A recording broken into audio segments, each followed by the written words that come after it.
ഇന്ന് ഈ വിഷയം കൂടുതൽ രൂക്ഷമാവുകയും സിദ്ധാർത്ഥിൻ്റെ അച്ഛൻ ഗവർണറെയും എന്നെയും ഒക്കെ സന്ദർശിച്ച് കഴിഞ്ഞപ്പോഴാണ് ഒരു പ്രൊസീജിയർ ഫോർമാലിറ്റി പോലും നിർവഹിക്കാൻ ഗവൺമെൻറ്റിന് താല്പര്യമില്ല എന്നതിൻ്റെ ഏറ്റവും വലിയ ഉദാഹരണമാണ്. കാരണം തെരഞ്ഞെടുപ്പ് പ്രഖ്യാപിച്ചതുകൊണ്ടും യൂത്ത് കോൺഗ്രസും മഹിളാ കോൺഗ്രസും KSUവും നടത്തിയ നിരാഹാര സമരം ഒരു പ്രത്യേക ഘട്ടത്തിലേക്ക് നീങ്ങിയപ്പോഴും മാത്രമാണ് സർക്കാർ ഈ CBI അന്വേഷണത്തിന് തയ്യാറായത്. CBI അന്വേഷണം വൈകിപ്പിക്കണം എന്നൊരു ഗൂഢാലോചന ഇതിൻ്റെ പുറകിലുണ്ട്. പരമാവധി തെളിവുകൾ നശിപ്പിക്കുക എന്നുള്ളതാണ് അതിൻ്റെ പുറകിലുള്ള ലക്ഷ്യം.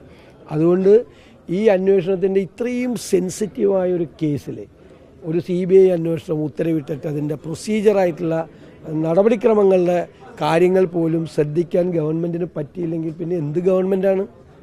അതാണ് പറയണത്, ഇന്നെഫിഷ്യൻറ്റ് ഗവൺമെൻറ്റാണ്, കെടുകാര്യസ്ഥതയാണ് ഈ ഗവൺമെൻറ്റിൻ്റെ മുഖമുദ്ര. അതിന് വീണ്ടും ആ കൊച്ചിൻ്റെ പിതാവ് വീണ്ടും ഇറങ്ങി എല്ലാവരെയും കാണാൻ വേണ്ടി ഇറങ്ങി വീട്ടിൽ നിന്നിറങ്ങി പോകേണ്ട ഒരു ഗതികേട് അവരുണ്ടാക്കി വെച്ചു.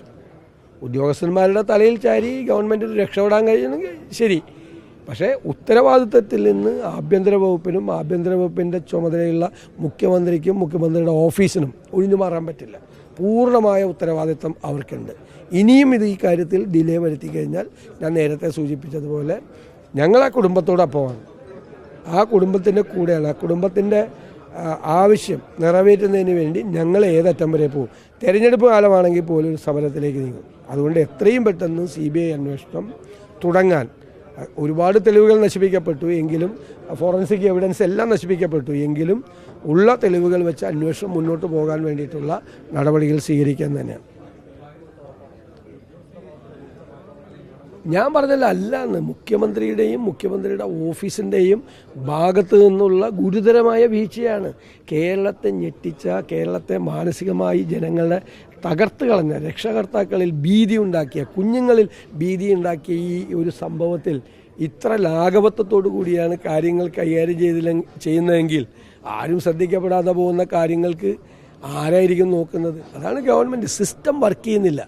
ഞാൻ എപ്പോഴും പറയാറുണ്ടല്ലോ, സിസ്റ്റം വർക്ക് ചെയ്യുന്നില്ല. ഇൻഎഫിഷ്യൻസിയാണ്, കെട്ടുകാര്യസ്ഥതയാണ് ഈ ഗവൺമെൻറ്റിൻ്റെ മുഖമുദ്ര.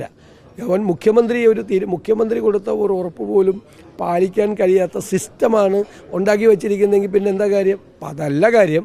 ഇത് പതുക്കെ ഒന്ന് സ്ലോ ചെയ്താണ് മനഃപൂർവ്വമായിട്ട്. ഇപ്പോൾ ഉദ്യോഗസ്ഥരെ ആണല്ലോ അവസാനം, അല്ലാതെ മന്ത്രിമാരെ, മുഖ്യമന്ത്രി തന്നെയല്ലേ ഇതിൻ്റെ ഉത്തരവാദി. അപ്പോൾ അതുകൊണ്ട്